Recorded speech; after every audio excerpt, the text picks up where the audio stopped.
Listo, ¿sí pueden ver la pantalla, muchachos?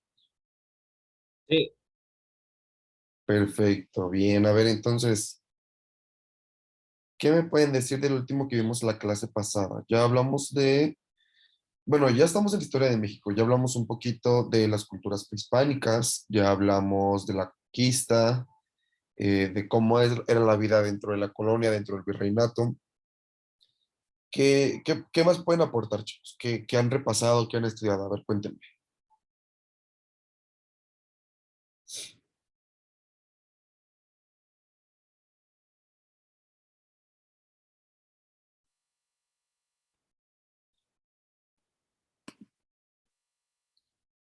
A ver, por dedazo. Aranza. Profe, ya vimos cuando Estados Unidos le compra Texas a México, o todavía no llegamos a esa parte. No, todavía no llegamos a esa parte. Ok.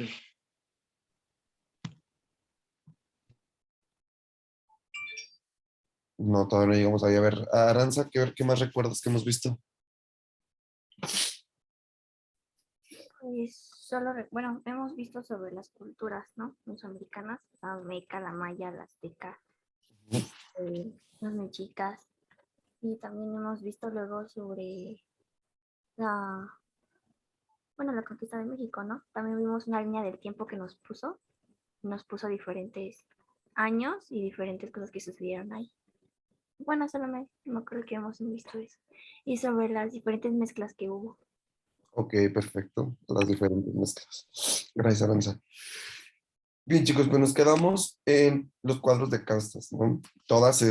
Esta mezcolanza racial que existió dentro de la Nueva España y todas estas mezcolanzas raciales que incluso determinaban el posicionamiento social, la actividad social o socioeconómica que se iba a realizar dentro de la sociedad novohispana. Recordemos que la sociedad novohispana era una sociedad muy jerarquizada.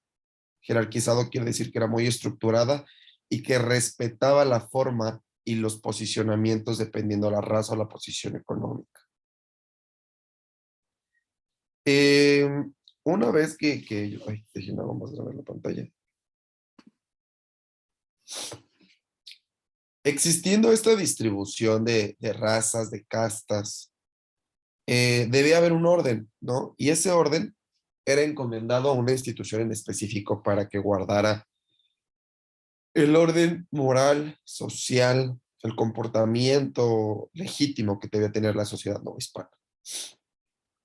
Para esta instrucción nace una institución que lo que buscaba era mantener el control dentro de las sociedades virreinales, porque creían, creía la corona española, que ya se estaba saliendo mucho de control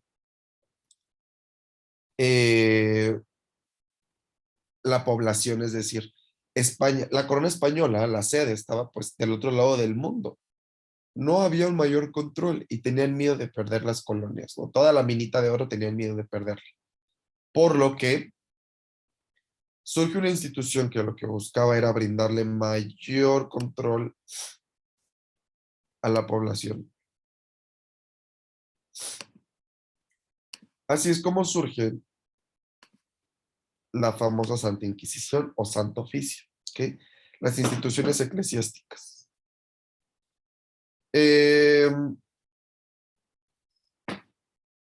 ¿Qué son instituciones eclesiásticas, chicos? Las instituciones eclesiásticas son los misioneros que mandaba la corona española a la Nueva España para evangelizar, para difundir la religión católica y que la mayoría de las personas estuvieran bautizadas. Recordemos que no se permitía otro tipo de religión más que la católica. No se permitía ejercer ningún tipo de herejía, brujería, hechicería, solamente el catolicismo y un catolicismo completamente arraigado y un catolicismo completamente eh, fuerte, rígido, radical. Radical es la palabra que estaba buscando, un catolicismo muy radical. Entonces, dentro de las instituciones o misiones católicas que llegaron a México con el objetivo de evangelizar estuvieron los franciscanos, que estuvieron ubicados en su mayoría en el estado de Puebla y todo el centro del país, Ciudad de México, Estado de México, parte de Hidalgo, Tlaxcala, etcétera. Los dominicos, que estuvieron en su mayoría en el estado de Oaxaca, los agustinos, que se encargaron de evangelizar a los otomís. Los otomís son toda esta comunidad indígena que se encuentra en los valles del estado de México, y los jesuitas, que se encargaron de las culturas centrales como los purépechas, los zapotecas, em, totonacas, todas esas regiones del centro oriente y centro poniente de nuestro país. Entonces, además de todas estas misiones, existía el Santo Oficio, la Santa Inquisición. ¿Han escuchado a hablar de la Santa Inquisición, chicos? Sí, A ver, cuéntame, ¿qué has escuchado hablar de ella? pues en pocas palabras, si entrabas ahí ya no salías. Ok, pero ¿por qué? ¿Qué te hacían ahí o por qué existía? Bueno, a mí me dijeron que si te acusaban, bueno, primero te tenían que acusar de algo, de herejía o de lo que sea, y te llevaban a un lugar para ver, te hacían unas preguntas. Primero te decían que si sabías por qué te habían acusado. Si decías que sí, es probable que no fueras a la Inquisición, pero si decías que no, pues ya fuiste para allá, nomás te hacían preguntas para, pues para, ¿cómo sería? Para darte esperanzas, más o menos así. Y ya cuando ibas a la Inquisición, pues los torturaban, literal, los torturaban con varias máquinas del momento. Lo que me acuerdo es una de que era una silla de clavos que lo sentaban ahí, pero tenía fuego abajo, así que cauterizaban las heridas. Me acuerdo que las mujeres les, como que les arrancaban el pelo. También me acuerdo que había una en la que según te colgaban y te empezaban a torturar y si no te desmayabas eras libre. Y si te desmayabas, según decían que el diablo te había ayudado y pues ya al Ok, final te mataban. perfecto. Ya nos diste todo un amplio panorama de qué es la Santa Inquisición. Efectivamente, la Santa Inquisición era un tribunal eclesiástico que se encargaba de castigar a todas aquellas personas que practicaban hechicería, brujería, pero sobre todo que también estuvieran fuera de los reglamentos de la iglesia, que practicaran adulterio, violación, robo, eh, blasfemia, todo, o sea, absolutamente todo, pues todo está en contra de Dios, ¿no? Todo mal comportamiento está en contra de Dios y de la religión. Entonces la Santa Inquisición se encargaba de dar esa corrección. Eh, O sea siempre, que era como un juicio, pero religioso, donde sí te podían matar. efectivamente, sí era un juicio. De hecho, ahí les va, no era un juzgado, ¿sí? No era un término civil. Civil es como hoy en día que conocemos pues los juzgados y el Ministerio Público. No eran esos términos. Era una audiencia. Normalmente en las iglesias, principalmente en las grandes iglesias, las catedrales, llámese la Catedral Metropolitana en la Ciudad de México, llámese la Catedral de Guadalajara, la Catedral de Oaxaca, tenían una pequeña ventanita, ¿sí? Una ventanita donde las personas llegaban a denunciar a cualquier persona que conocieran que estuviera cometiendo algún delito. Se abrió una investigación, pero es que realmente no existe una investigación, era algo muy radical. Así como yo podría llegar y decir, ¿sabes qué? Mi vecina le puso los cuernos al marido, porque eso era lo más común que denunciaban. Colocaban un sobre, una carta redactando quién, por qué y qué hace, metían la carta en esta ventana y en automático salía eh, a aprender a esta mujer que era denunciada y se le sometía a una audiencia. Una audiencia era un espacio donde se le hacían preguntas, una especie de juicio, pero no puede ser juicio, chicos, porque juicio es de la legislatura civil. Entonces, era una audiencia, la audiencia se le hacían preguntas, en la audiencia eh, se determinaba si ella era culpable o no, y la mayoría, es que no es la mayoría de las veces, casi siempre buscaban de alguna manera que fuera culpable, y la pena era la pena de muerte. Según el pecado, era la penitencia. De ahí viene esa frase. No sé si alguna vez han escuchado a sus tías, a sus mamás decir, no, pues es que según el pecado, la penitencia. ¿Qué hace referencia a qué? A que según el tamaño del pecado que cometieras, era el tamaño de la penitencia que ibas a tener. Según el error que tú tuvieras, era el castigo que iba a tener. Los castigos más fuertes eran brujería y herejía, ¿no? Eso ameritaba la quema vivos, porque la idea era que si la persona podía salvarse de la hoguera, es porque entonces sí era bruja, pero si no, pues entonces no era. Claro está que era una tortura y un miedo enorme para la sociedad el poderse enfrentar a la Santa Inquisición, porque llegó un punto en el que ya todo todo era viable para ser enviado como castigo a la Santa Inquisición. Todo. Eh, Cualquier falta de respeto, pues cualquier paso en falso era una ofensa para Dios y entraba a manos de la Santa Inquisición. Hay un museo en el centro de la Ciudad de México que se llama el Museo de la Inquisición. Se encuentran todos estos artefactos de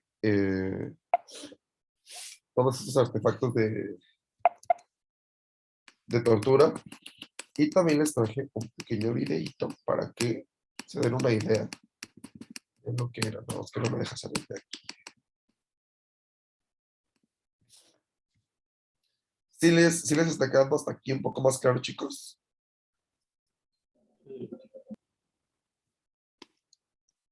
Sí. Perfecto.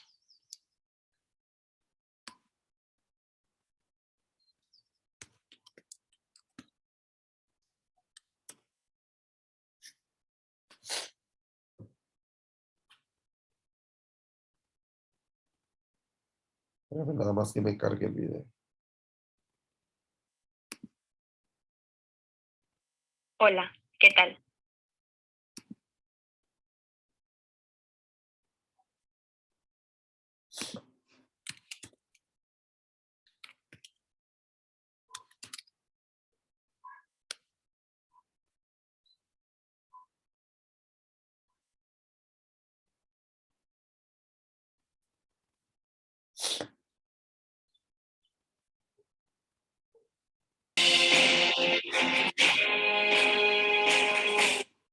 ¿Sí se escucha el sonido? Sí. Sí. Ah, perfecto. Entonces, ahí les va, chicos.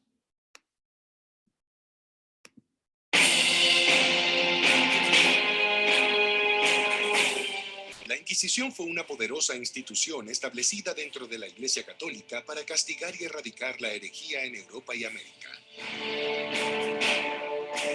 Desde sus orígenes, en el siglo XII, su fama se acrecentó en base a la monstruosidad de las torturas que infligía y la implacable persecución de judíos y musulmanes. Su manifestación más cruel se registró en España, donde la Inquisición llegó a ejecutar a unas 32.000 personas.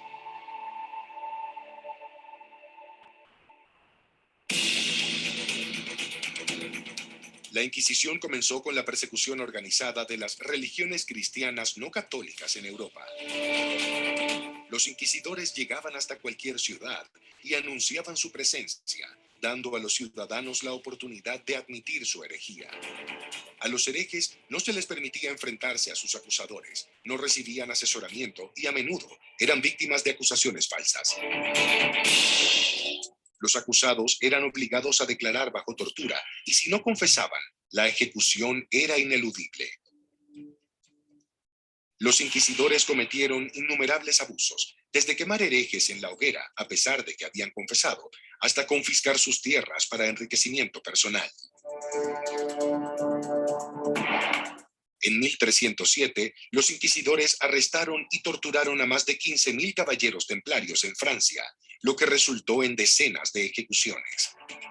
Juana de Arco, quemada en la hoguera en 1431, ¿es acaso la víctima más famosa de la Inquisición?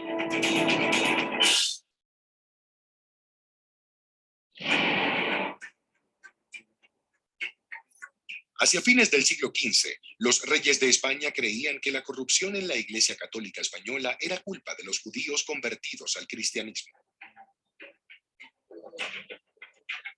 Se culpó a los conversos de una plaga y se les acusó de envenenar el agua de las personas y secuestrar a niños cristianos. En 1480, los judíos de Castilla se vieron obligados a vivir en guetos separados de los cristianos, y la Inquisición se expandió a Sevilla. Durante los años siguientes, cientos de conversos fueron quemados en la hoguera. Después de que el clérigo Tomás de Torquemada fuera nombrado inquisidor general y estableciera tribunales en toda España, la tortura fue sistematizada para obtener confesiones.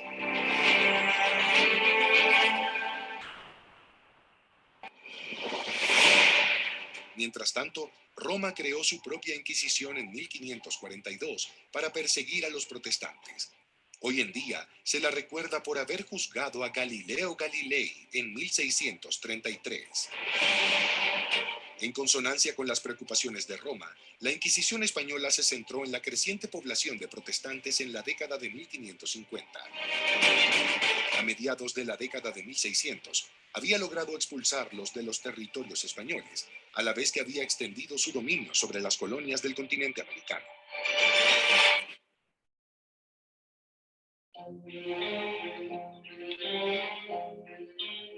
En 1808, Napoleón conquistó España y ordenó la abolición de la Inquisición. Después de la derrota de Napoleón en 1814, Fernando VII trabajó para restablecer la Inquisición, pero el gobierno francés lo impidió. Hacia 1834, la Inquisición española fue finalmente desmantelada. Sin embargo, la Inquisición romana todavía existe, aunque cambió su nombre en 2 ocasiones. Actualmente se llama Congregación para la Doctrina de la Fe.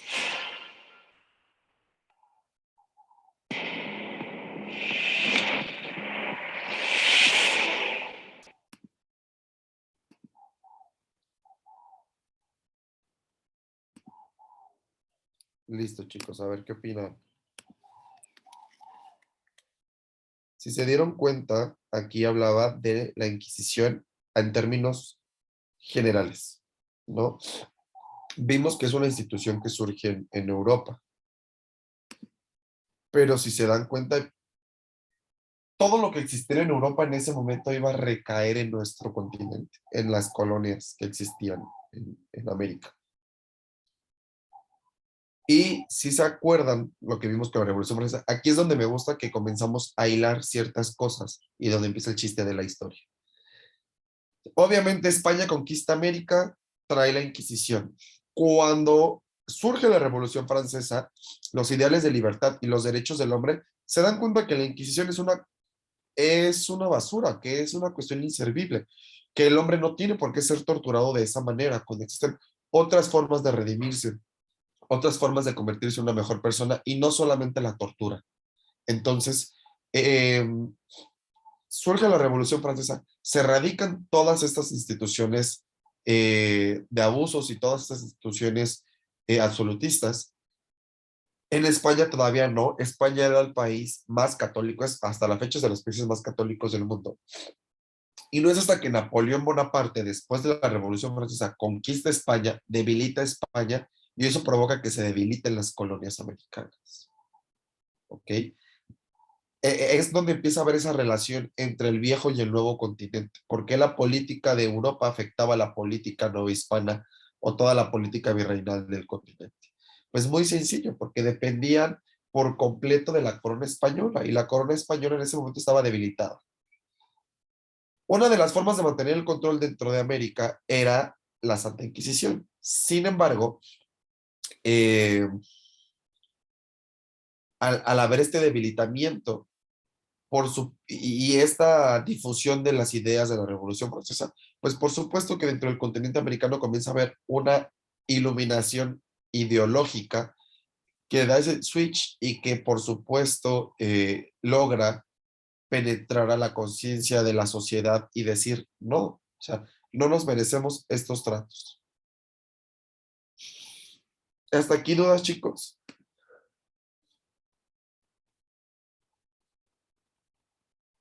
Por mi parte, no, maestro. Ok. No, maestro.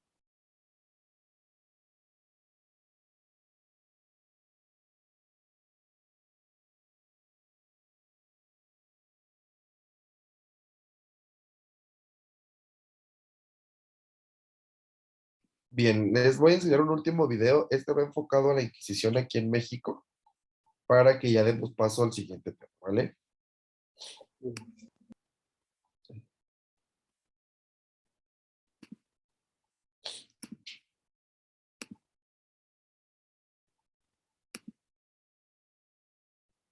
Me avisan si ya lo pueden ver. Ya se Ah, Perfecto, ahí les voy, chicos. La Sagrada Congregación del Santo Oficio, mejor conocido como la Santa Inquisición, fue una institución creada con el objetivo de juzgar y eliminar a cualquier persona o signo que fuera en contra de la religión católica, llegando a convertirse en una de las políticas más crueles, inhumanas y severas que han existido en la historia de la humanidad. Su auge estuvo en Europa durante los siglos XVI y XVII. Sin embargo, llegó a cruzar el charco después de la conquista de los pueblos americanos. Así que hoy les traigo algunos datos que quizá desconocían de la Inquisición en México.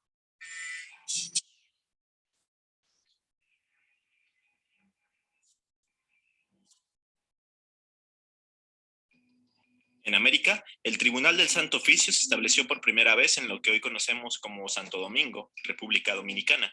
Sin embargo, fue instaurado en la Nueva España en 1527.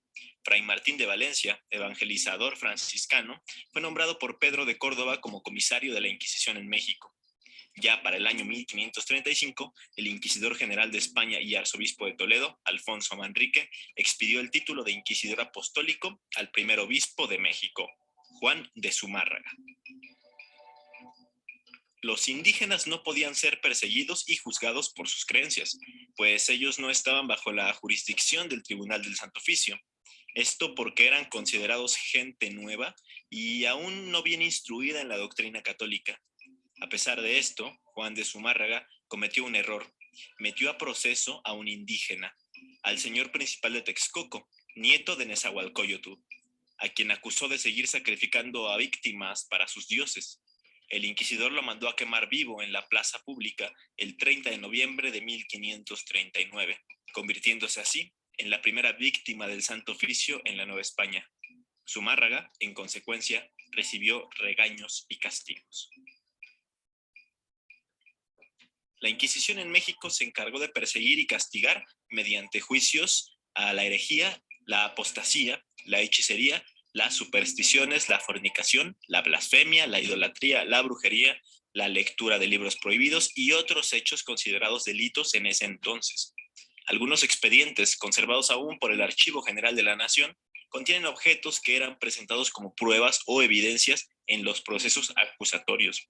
Por ejemplo, cabellos y uñas. E incluso recientemente se descubrió el cuerpo de un colibrí. No murieron tantas personas como se piensa. De hecho, se calcula que se pronunciaron 51 sentencias de muerte en los casi 300 años en los que funcionó en México el Santo Oficio.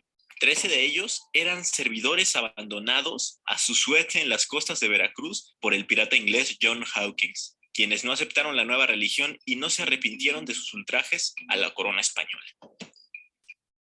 A pesar de lo mencionado en el punto anterior, sí había muchas penas impuestas a los reos de delitos que no se castigaban con la muerte.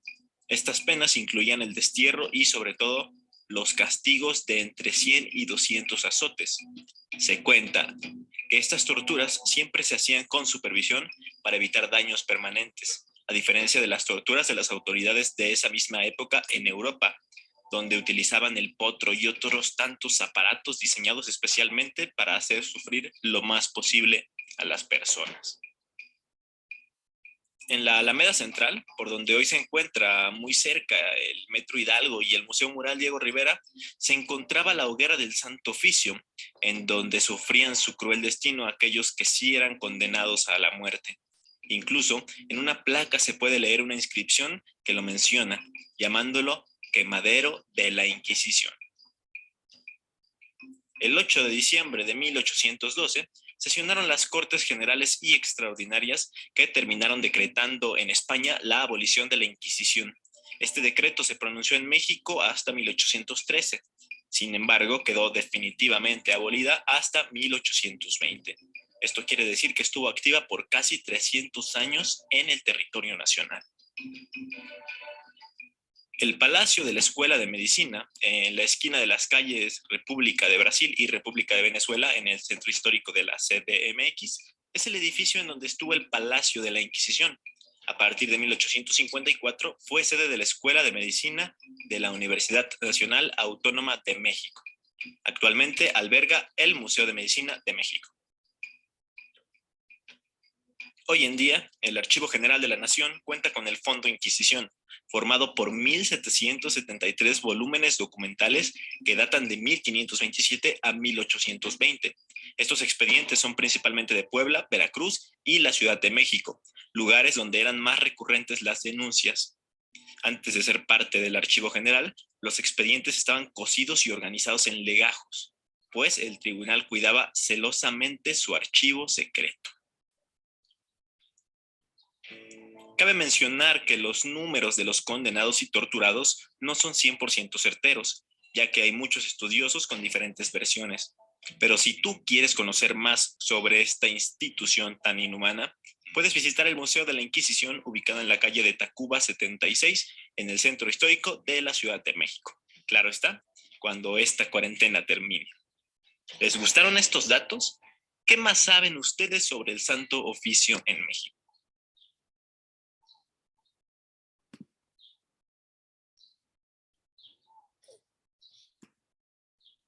Bien, chicos. ¿Dudas? ¿Algún comentario que tengan respecto a esta institución que acabamos de ver? Está medio tétrica, ¿no? Pero, ¿Cómo? que si el Museo de la Inquisición y la Tortura son lo mismo o son diferentes. No, es el mismo. Esta es, de hecho, hay como decía el video, este es sobre la calle Tacuba. Pero es el mismo. Más bien, los dos museos que decía es que el primero, que actualmente es el Museo de Medicina, que fue sede de la Escuela Nacional de Medicina, fue anteriormente el Palacio de la Inquisición. O sea, ahí era donde surgía todas las audiencias, los castigos, etcétera. Pero ahorita ya no es ni de la Iglesia ni de la Inquisición, ahorita es el Museo Nacional de Medicina. Pero está el otro museo, el que sí es el Museo de la Inquisición, está ahí sobre la calle de Tacuba, casi llegando al Metro Allende, por ahí está. Pero es el mismo, el de la tortura y el de la Inquisición.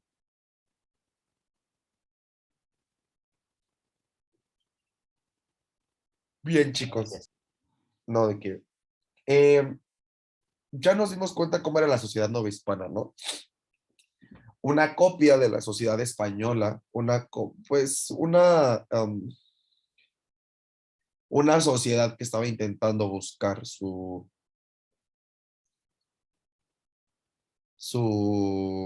identidad, y una sociedad que estaba buscando generar un sentimiento nacionalista, pero el problema fue que no surgió un nacionalismo hacia España, sino un nacionalismo eh, propio.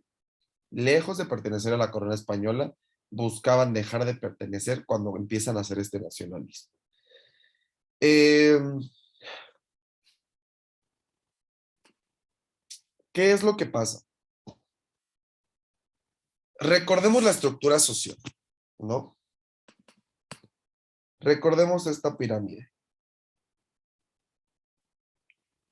Tenemos en primer lugar a los peninsulares. Ya dijimos que peninsulares eran todos aquellos que estaban en la España peninsular, en la España de Europa. Y los criollos eran todos esos hijos de peninsulares nacidos en la Nueva España. Es decir, también eran españoles, de una u otra manera, pero no tenían el derecho a ser llamados españoles. Eran criollos porque nacieron en un territorio fuera de España. Entonces, en su mayoría los criollos estaban hartos de no poder tener los mismos beneficios que sus padres o que los españoles peninsulares por el simple hecho de no haber nacido en España. Por ende, no tenían el derecho a pertenecer a la nobleza novohispana, a tener algún cargo más allá de la nobleza, o sea, más allá de ser un conde, un marqués, un vizconde, y no poder aspirar al virreinato. ¿Ok? Cuando comiencen a surgir estas diferencias entre criollos y peninsulares, por ende comienzan a surgir ideas de independencia. Hay que entender algo, chicos. La mayoría de las independencias del mundo, de todos los países del mundo, en su mayoría, se dan por los mismos conquistadores, pero que ya no viven en otro país, en el país de origen. ¿A qué voy con esto? Siempre nos han vendido que las independencias son por la raza, por el pueblo, que por la sociedad que estuvo bajo el yugo. No, o sea, hay que entender que la independencia de México no fue iniciada por indígenas, no fue iniciada por los pueblos que realmente habían sido sometidos. Fueron 400 años de historia, perdón, de conquista. Ya no existían los pueblos que creían en Coatlicue, ya no existían los pueblos que creían en Tlaloc, ya no existían esos pueblos. Después de 400 años de haber erradicado la religión politeísta y otros dioses, pues evidentemente, ¿no? Más que evidentemente, ya existía un sentimiento, soy novohispano, no soy español, soy novohispano, ¿ok? Mi sociedad, aquí somos católicos, celebramos el Día de Muertos, en Navidad hacemos posadas, ponche,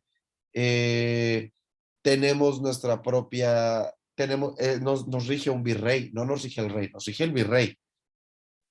Entonces, ya comenzaba a existir este desprendimiento entre la Nueva España y entre España.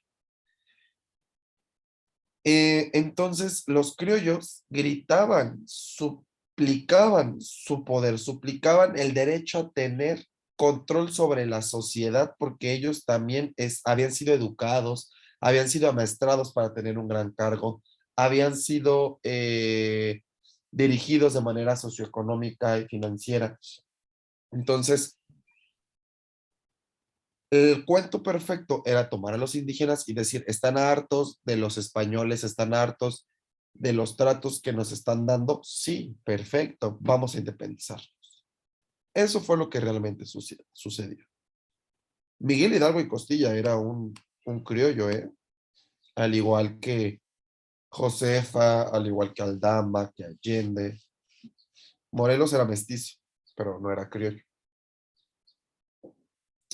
A ver, rápidamente, ¿quién me ayuda a leer las diapositivas? Emiliano, por favor, ¿me ayudas leyéndolas? Yo creo que no está presentando pantalla.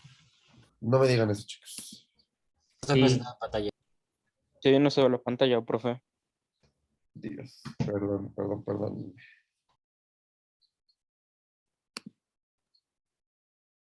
Ay, no me deja. Ya. Avísenme, muchachos. Bien, Se ve. listo. Ahora, si Emiliano me ayudas leyendo esta diapositiva, por favor. El inicio del movimiento independiente, causas internas, desigualdad social, medidas tributarias, reformas borbónicas y descontento criollo. Causas externas, decadencia española, revolución industrial, pensamiento ilustrado, independencia de las 13 colonias, invasión de Napoleón. Bien. De hecho, en el video vimos un poquito esa parte, ¿no? De la invasión de Napoleón a España, en el video que les presenté ahorita. ¿Por qué causas internas, causas externas? ¿Qué afectó de manera interna dentro de la Nueva España y qué afectó de manera externa fuera de la Nueva España? Es decir, en España, en el mundo. Internamente, la desigualdad social, las medidas tributarias y las reformas borbónicas y descontento criollo. ¿Qué son las reformas borbónicas? Las reformas borbónicas son una serie de reformas que surgen en España. donde entra la nueva familia real. Anterior de la familia real que actualmente está, y que pues también es desde esta época, los Borbón, existía otra familia real que eran los descendientes de Isabel y Fernando, los reyes católicos que financiaron los viajes de Cristóbal Colón.